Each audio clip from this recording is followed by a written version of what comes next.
Kotek Bread Maker ni mashine ya kukanda na kuoka mikate na keki za aina mbalimbali kulingana na matumizi yako.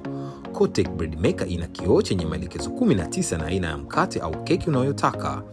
Pia ina button ya kuchagua rangi kama brown iliyotokelea au mpauko. Kotek Bread Maker ina uwezo wa kutosha yenye ujazo wa gramu 500 mpaka 750. Ina uwezo wa kufanya kazi mpaka masaa 15 na lisali moja kuhakikisha mkate au keki unakuwa wa moto. Ni rahisi kutumia.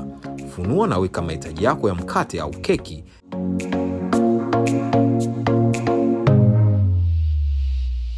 Na washa bread maker ikande na kuoka bila mashaka yoyote. Baada ya mkate au keki kuwa tayari, Kotek Bread Maker itazima na itakuwa tayari. Ni rahisi kusafisha baada ya kutumia. Kwa mikate na keki tamu, Kotek Bread Maker ndio baba lao. Kotek, making life more perfect.